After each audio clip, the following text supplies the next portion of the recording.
All right, welcome back to the room and back to our space. Hi everyone, my name is Haley Pritchett. I'm the Chief Equity Officer for North Sound Accountable Communities of Health.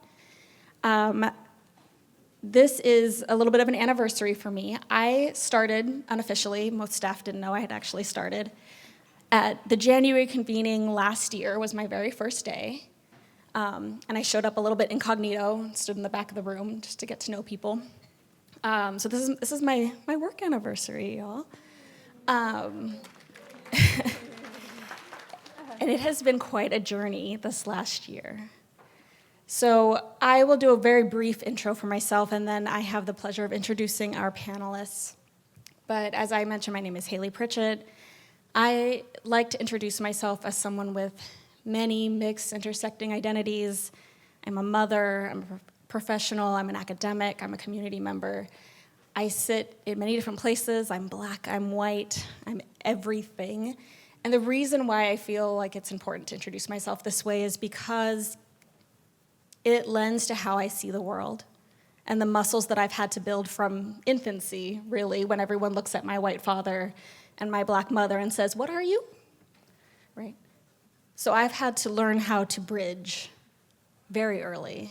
And it's a skill that I like to bring with me and try to continue to build as we go. And so that's part of what drew me to North Sound in the first place. This concept of targeted universalism that we'll be speaking about in this panel is very, very important to me. I come from a health equity background, health systems strengthening background.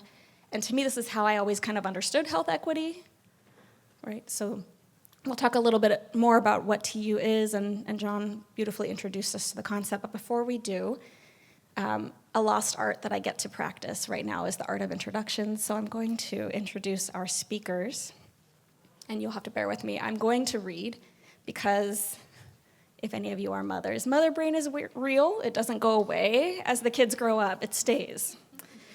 All right here to my right, we have Jessica B. Jessica is an East Whatcom community member who worked for the Opportunity Council at the East Whatcom Regional Resource Center from 2013 to 2024. And from 2019 through 2024, Jessica got to work with partners from local agencies to help launch the Catherine Mahaffey East Whatcom Wellness Fair and other much-needed health and wellness initiatives. She is a mother, reader, gardener, and active neighbor in the Maple Falls area. And next to Jessica, we have Kristen Ekstrand. Kristen is a community health analyst with Skagit County Public Health. Previously an educator and mediator, she enjoys uniting individuals with diverse expertise and backgrounds to develop a shared vision for improving community health. When not facilitating community groups, Kristen serves on the board at Skagit Valley Food Co-op, volunteers at Tri Parish Food Bank, and supports youth sports. And last but not least, Dr. Nina Moreno brings 3 decades of experience researching racial and socioeconomic disparities in urban, rural, and tribal settings. I'm starting to repeat my lines. To support program policies and strategy development in California, New York, and many other places. Her experience includes diversity, equity, inclusion, and belonging, or DEIB, practice, as well as targeted universalism application, among many other offerings. Nina, I had to pare down the list. There was an amazing list, y'all. Nina currently serves on the National Association of Social Work, California's Legislative Committee, and the California Children and Youth Behavioral Health Initiative's Evaluation Advisory Group. So without further ado, I'm going to hand off this conversation to Nina to tell us a little bit more about our community of practice, our targeted universalism community of practice, which ran this past year. That was probably the second thing I did when I started, was join that meeting. And then we'll start with some of our panel discussion. Good morning, everyone. Is it still morning? It is, 11:35. That was very efficient, Haley. 5 minutes, amazing. On the dot, yes. So I'm going to be reading from my phone because I took a couple of notes, and I just want to make sure that I get to everything. So as Haley mentioned, my name is Dr. Nina Moreno, but please call me Nina. My pronouns are she and they, and I'm a senior consultant with a firm that is based in Los Angeles called Seed Collaborative. Seed Collaborative, we are a Black female-led firm, and we work with mission-driven organizations like North Sound ACH and groups like yours to bring about more belonging internally at your organizations, but also in terms of the work that you do with your constituents. And we do this a couple of different ways. We do this through strategy development, culture change, and then through communities of practice. I just want to thread the loop on our relationship to John Powell. So John Powell is one of Seed's co-founders. He's also on our staff. And as you all know, he runs the Othering and Belonging Institute at UC Berkeley, and we collaborate all the time with the Othering and Belonging Institute. So about a year ago, North Sound ACH contracted with Seed to co-design, facilitate, and evaluate a community of practice with health equity leaders like Kristen and Jessica, working in the North Sound region who were interested in applying targeted universalism.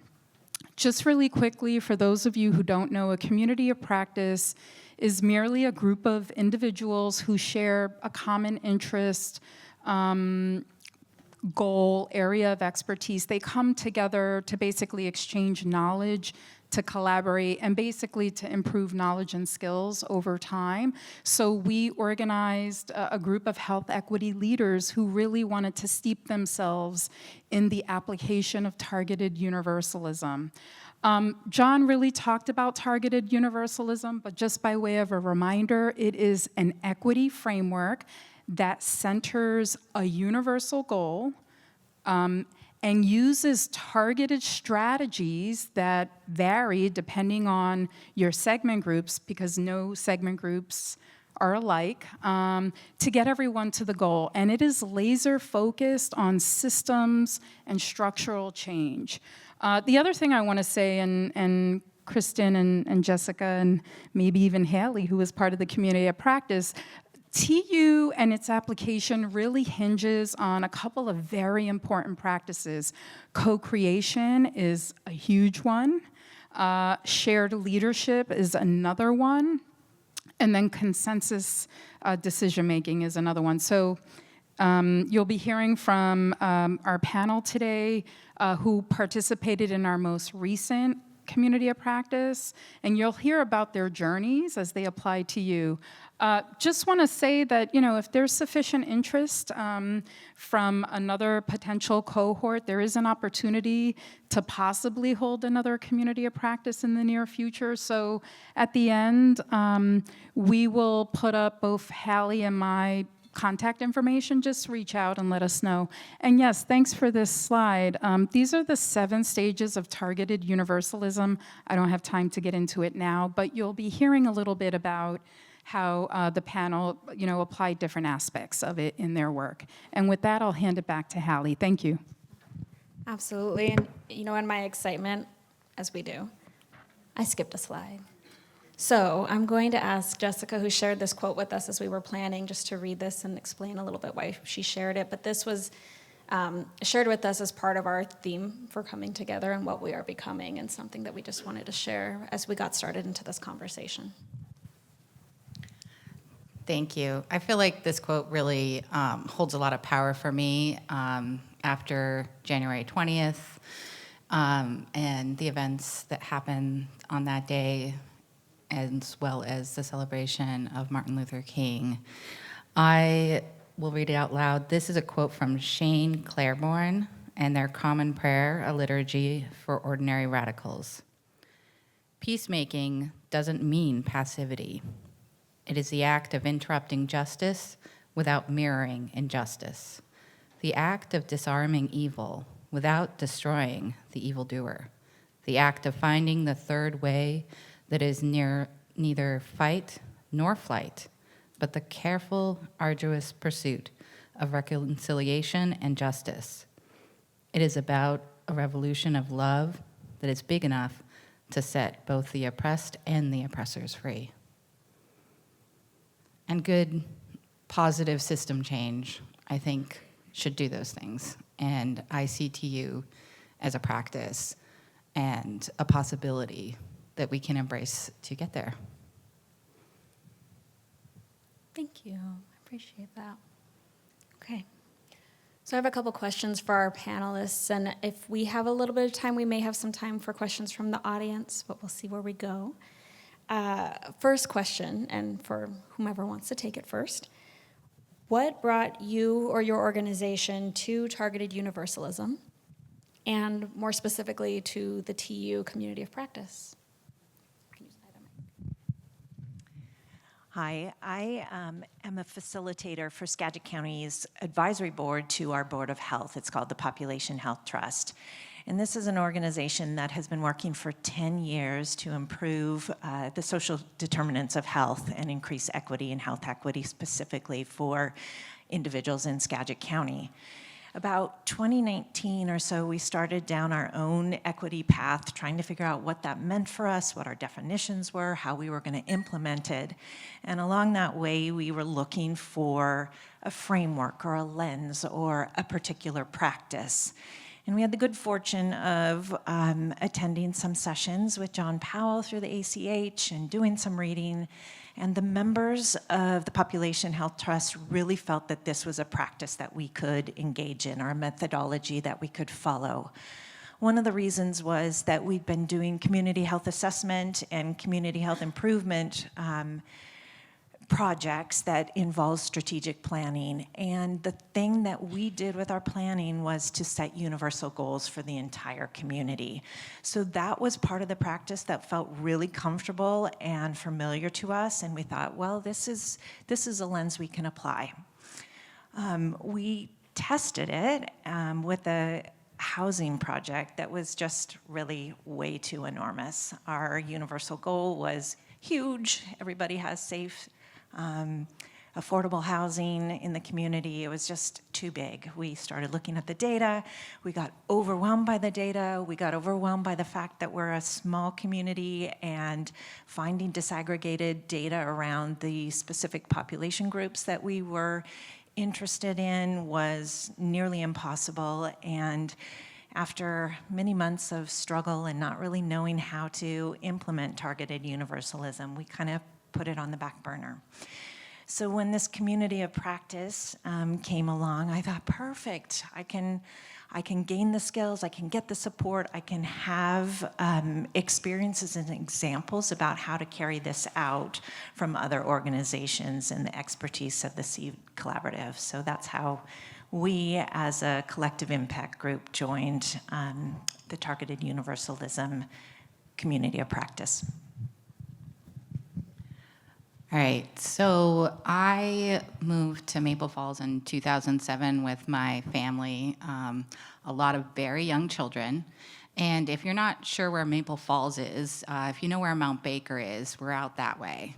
And, you know, I don't know if you've ever had to drive toddlers anywhere, but it's a real experience. And if you have to be in the car longer than 10 minutes, you're doomed.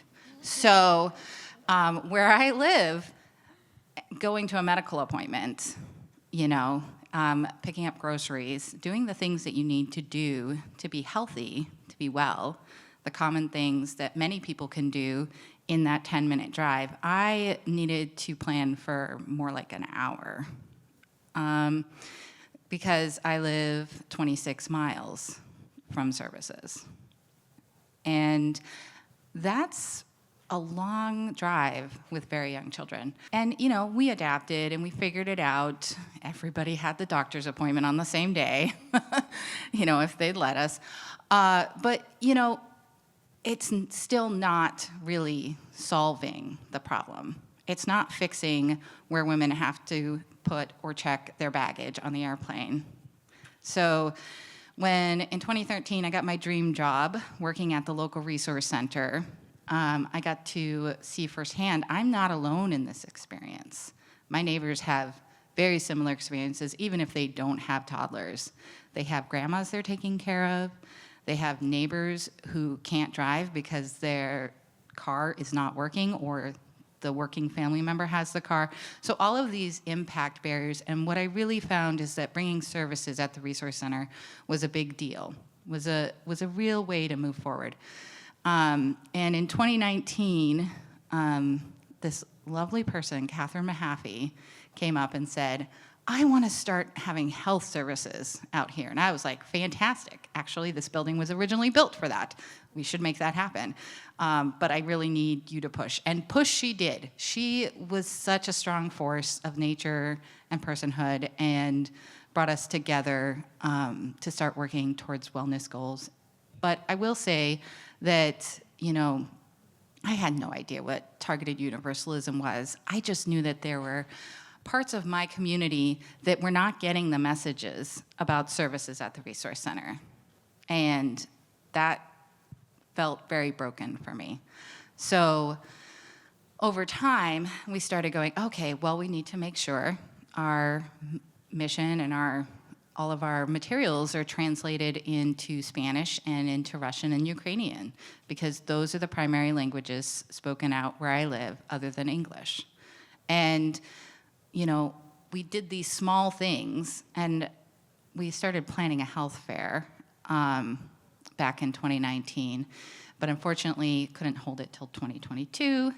That whole, skip ahead we had to do.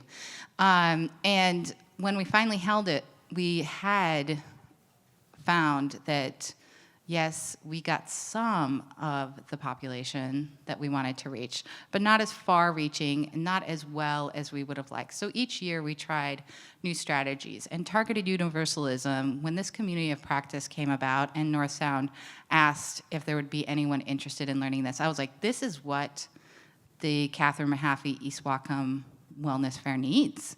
It needs to understand targeted universalism as we plan as a cohort of people from many different agencies and our community to try and really make this happen. And those targeted strategies needed to be fluid and also needed to create that table of belonging that is so essential for us to know how to move forward and how to invite people well to interact with their health care. And so that's how I ended up requesting to join the community of practice. Yeah. The multiple mic juggle. Thank you both for telling us a little bit about what brought you to the communities of practice. I'm curious to hear from both of you, and Nina, please feel free to chime in as sort of the facilitator, one of the facilitators for our community of practice. And we have other facilitators in the room somewhere. But tell us a little bit about how you would describe where you are in your journey, or your organization's TU journey, if you have any good successes. And we'll come back to the other side of that in a minute. Okay. But yeah. Great. So let me give you a little bit of a lead up here. I think I need to go backwards, if that's okay, Hallie? Please. Okay. Please, yes. So our opportunity around targeted universalism was really about access to care. In 2020-21, we were in the midst of our community health assessment, and guess what else was going on that time? So it was a very interesting chance we had to see how the community was experiencing COVID and seeing the disparities that became so obvious in the early days of the pandemic. And so we decided, as we were doing our community health assessment, to really lean into the communities, meaning the different demographic groups in our community who were faring much worse against the pandemic. So we did a lot of research. We held a lot of sessions with the communities, focus groups. It was all online, mind you. We had a lot of focus groups. We did a lot of key sector leader interviews, and we really heard time and time and time again from all community members we interacted with that access to care was a primary problem. So this became a key part of our community health assessment, and we ended up writing 3 or 4 high-level universal goals for the community. And I just wanted to tell you a little bit about what those 3 goals were so you can see how the Targeted Universalism project came about.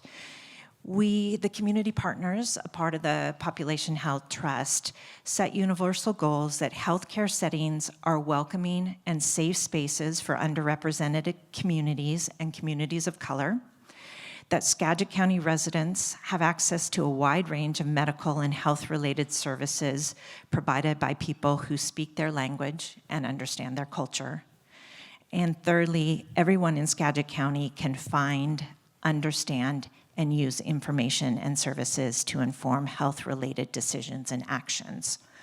So those were the things that we set up to investigate further and try to come to collective impact actions that would improve community access to care and understanding of the healthcare system within the community. So, Hallie, you asked, Where are you in your journey now? where are we? Yeah. Okay. Yeah. So through our community health assessment process, we had reviewed all the data, both quantitative and qualitative, and come up with these goals. Moving through the process, I would say, have you got the steps up? Steps 1 through 3, have the them up. universal goal, dealing with the data, so looking at all of the data across populations, and then where individual groups stand in relationship to the data.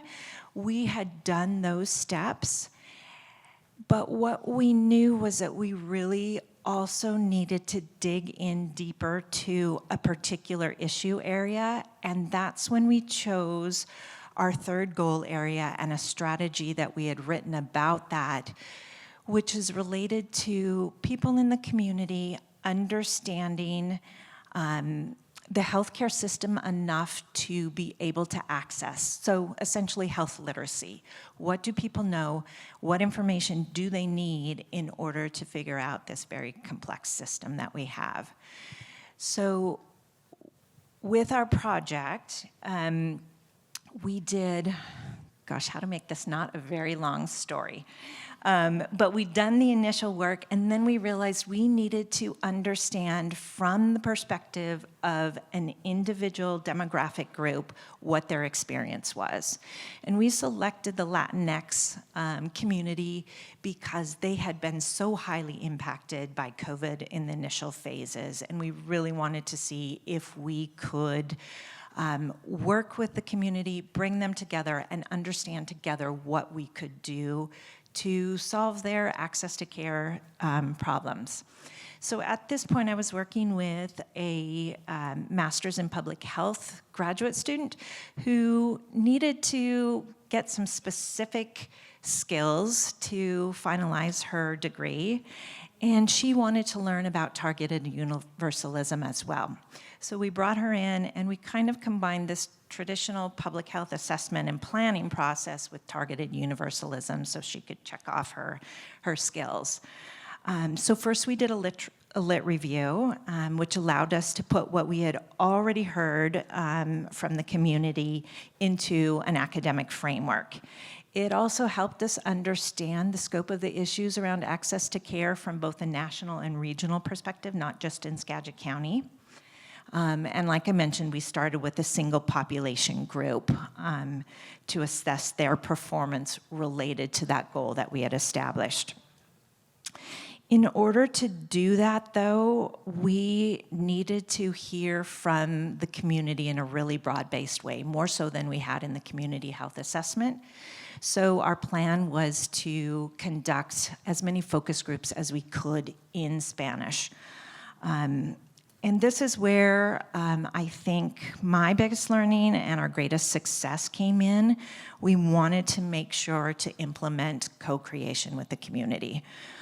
It's one thing to hear the community's needs and then try to solve them on their behalf, and a wholly different thing to bring the community into the process and to do the work together. So that's what we attempted to do. We used our Latinx Advisory Committee to take those themes that we had discovered in the Lit Review and understand them from the community's lens. What did language mean for their access to care? What did cultural competency of providers really mean to them? What did that look like in practice to have a provider who was or maybe wasn't culturally competent?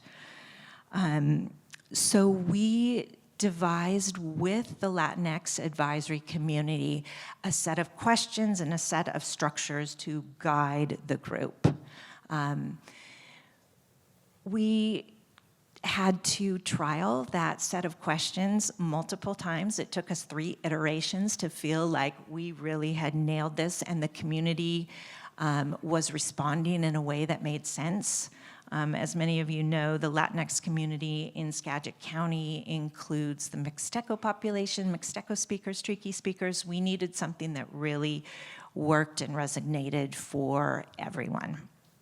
So at this point, just to get back to our process, we have conducted 8 focus groups, and we have just this amazing trove of qualitative data. We've done a code book, and we are starting to work through the analysis.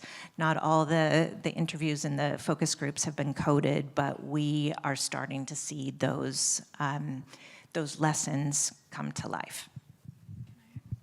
Thank you. Is it okay to ask you a quick follow-up question, Kristen? Just curious, I know you're still in the analysis, and I know where you go from here is developing strategies to change structures and systems to get to your goal. Just any insights on some preliminary suggestions that the community is making around how the health system could do business differently so that that third goal, the community meets that goal? Anything on initial insights? I know you're still in the analysis. The biggest thing that has come forward, 2 biggest things actually, are just lack of understanding of where to go in our really complex system, who to start with, what questions to ask, what services are they eligible for, what's preventive care versus emergency care versus urgent care. There's just a real huge feeling of lack of knowledge and how do I access this, what feels like a big bureaucracy. The second is insurance. A lot of folks have limitations with their insurance, and in that case, is there anywhere for me to go? What can I do? How can I access care? And then even those with insurance worry about costs, worry about what's covered, what's not, what are the hidden costs, can I afford the medication? There is such a concern with, if I go to get care, is this going to bankrupt me and my family? So those are the things that we're really hearing strongly from the community. Wonderful. Thank you for sharing. And Jessica, same question. The kind of what was your project? Tell us a little bit about your project and where you are in that TU journey so far. Okay, so I guess there's an alarm going off. Cool. Perfect timing. I would say that, you know, in the first 2 iterations of the Catherine Mahaffey East Whatcom Wellness Fair, we had implemented a survey to ask people, what do you want to see, to invite them in, to give more information, and to understand the demographics that we were reaching. I really appreciate what you said about disaggregating data for the populations you're trying to reach. It's really tough to do in our area for a multitude of reasons, one of which is, you know, not just the 2020 census, but all of the censuses that have been done in the area are really not done thoroughly because they're done by post office address. And if you don't have a post office address and you get your mail at the post office, no one sends you anything and comes knocking at your door. They don't even know you have a door. So it just becomes really problematic. So we depended a lot on school data for that piece. But more important, I think, is listening to the people who are in the community. Has anyone heard of the term MAVEN? Oh, one? Okay, cool. So a MAVEN is, to my understanding, and anybody who knows better, feel free to correct me, is somebody who's really connected in a community, somebody who has multitudes of touch points and has trust and has reach already in the community. And by virtue of my position, I had some of that, but I'm not part of the Russian community or the Ukrainian community. And I'm not a Spanish-speaking community member. You know, I just don't have that connection. And so it was really important to reach out to the people who did and to ask them, could you help us reach further? Could you let your community know what's going on and let us know what you need? And we heard things like, oh, you know, we need foot care.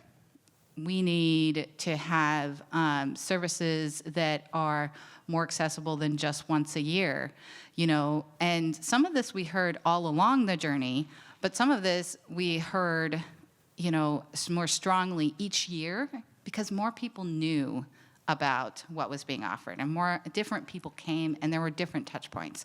And so we really built a lot on those networks that people already inherently had through living their lives and knowing what they knew through those lived experiences.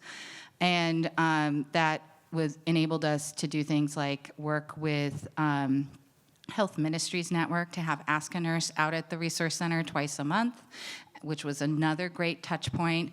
It also allowed us to start realizing we needed to talk to the Deaf and Hard of Hearing Center in Bellingham and ask for advice and how do we really invite folks well. The last year we were able to get on their calendar, and we had our first deaf community member come and receive services and also be able to receive services in his primary language, ASL. So that's huge. That's a big deal. And, you know, we just got to that point, but we also, you know, we did a lot of little things that may seem little, but they had huge impact, like having a newsletter, making sure that when people came, they were fed and they were fed well, making sure that people got welcomed and guided around the health fair if that was something that would be helpful in their primary language.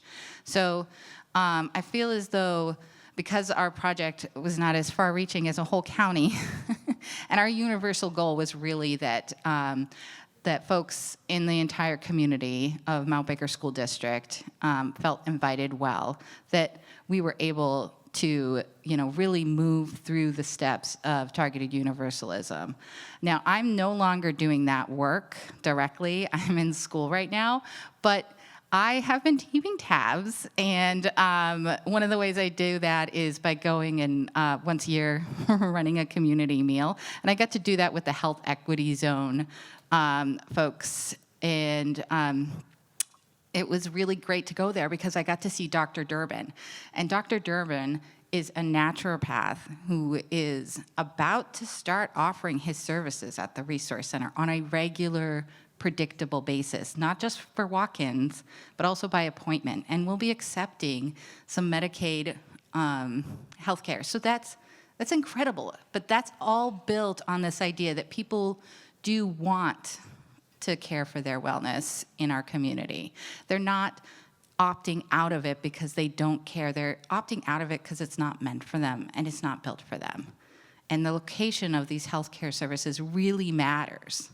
So I just feel super grateful to be in this room with you all and to tell you that this health effort, this wellness effort in my community is still going very strong. Thank you. I love that. And it reminds me of John's talk earlier in that, soft on people, hard on systems. We always, in healthcare and clinical healthcare, we think about the people. Why aren't they using the system? I made it available, but it really is the systems, the way we've designed those, right? Yeah. Unfortunately, we don't have the whole day to continue our conversation. We have about 10 minutes left, and I think we are what are standing between you all and lunch. So, is there one more thing? Okay, I'm checking my time. Okay, so one more thing, lunch is 12:30. Somebody correct me if I'm wrong. Okay. 10 minutes. Okay. I'm being told not to worry. So, all right, we have 10 minutes, and I have one final question. We at North Sound ACH are trying, as we all do, to be a fail-forward organization. And what that means is difficult. But what it means is that we have to have the grace to fail, to make a really big mistake, to own it, to learn from it, and then to try again. So I'm going to ask you all to be a little vulnerable with me today and ask, what was an early fail in these TU journeys that you've entered into? And what were some lessons learned?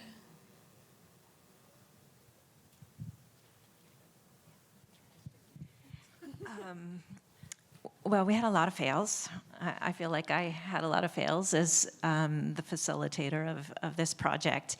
The biggest one probably was thinking about all our resources. So something that had kept me from really engaging with TU from the start was the fact that it felt very data-heavy, resource-heavy, lots of moving parts, and a very long process. And Jessica's experience with it showed me that it can be a smaller scope, and I think we succeeded because we narrowed the scope significantly. But the fail was not bringing everyone who needed to be along for the ride along from the start. So I started the project, as I mentioned, with a master's student who was not a part of the community that we were co-creating with. And I had in my mind that we could chunk out a section of the work, and she would do the research portion, and at the point where we were coming into the work with the community, that we would be able to add in our community health workers who are bilingual, bicultural, and would be the spokespeople for the project. What I failed to recognize was that we were a train that was already moving. They didn't have the experience of the cohort.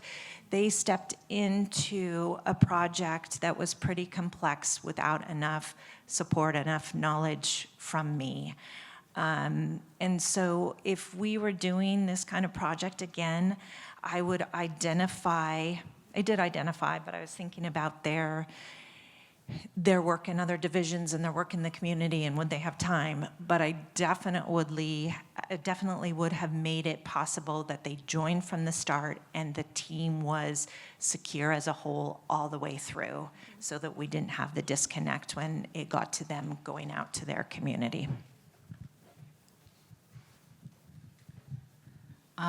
Okay, so in any large project, or maybe mine's medium, I don't know, in any project that feels big to you, there's a lot of failure. And I just feel like probably the one that's the hardest, and I don't know that I always frame it as a failure, just like that learning opportunity, that growth opportunity, I really feel that's true for me in that I really would have liked to have more community members participating on the planning team, because that's such a rich experience and really pushed things forward that I can't see and that others from their agency positions, they can't see. And that's like the richest, most valuable resource from my learning experience. But I also have to acknowledge that the reasons that people couldn't or wouldn't show up were very valid. People with jobs, at home obligations, lots of moving parts in their own lives. it makes more sense for us to have that conversation when they come in and they have an extra 5 minutes to tell me that they would like to see these services in their community, that having a naturopath doctor would be very important to them, and that they know others who would appreciate a naturopath doctor that has more holistic care. You know, these things are hugely impactful to being able to change the direction. But I don't feel like I started those conversations early enough, you know, when we started in 2019. And I would have liked to have captured even more in those brief moments of connection. But by year 3 of the health fair, we were doing those on the regular, on a weekly basis, and tracking it. And that was hugely important. And I feel like that was a good fail forward for us. But I do wish I had started earlier, because that would have been really cool. Thank you. I find it interesting, both of your answers are very similar for 2 very different communities, very different sized projects. And it's that, how do we actually engage those partners who need to be in the room to co-create from the beginning? And it might look different. It might be an advisory group. It might be one-off conversations. So even to determine that shared goal from the beginning. Yeah, beautiful. Nina, do you have some thoughts that you'd like to kind of cycle us around that you've been mulling with? I mean, I think on this last question, the thing that really sticks out is that co-creation is hard. It's hard to know how to design it and where to start and all that. But, you know, I mean, I think as Kristen and Jessica uplifted, you know, you want to involve those that are most impacted by the issue in co-creation, right, towards identifying strategies to change systems to get everyone to the universal goal. And it is hard to know how to co-create, but you can ask them, what's the best way to do this? Here's our goal, here's our initial thinking, but we want your insight on how we can design and implement. So I just wanted to put that point in, that, you know, you can also design the co-creation in and of itself with, you know, those that you want to involve that are most impacted. So I think that's all I'll say. And maybe if we could go to the next slide. Here, I got it.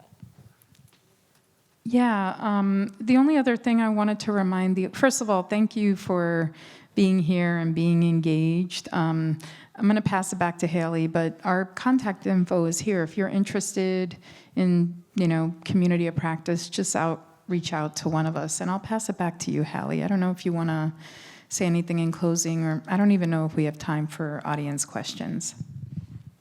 I'll wrap us up really quickly and maybe ask for, if you have like a 15-second, a tip, applicable piece. If someone is interested in trying to utilize TU, bring it to their organizations, to a project you're working on. It might be an organization-wide thing. It might be something small within your team. It might be a big project or a small one. But if you have like a 10-second tip, I'd love to hear what you guys learned. All right. So my 15-second tip would be, go all in, but be ready to adapt.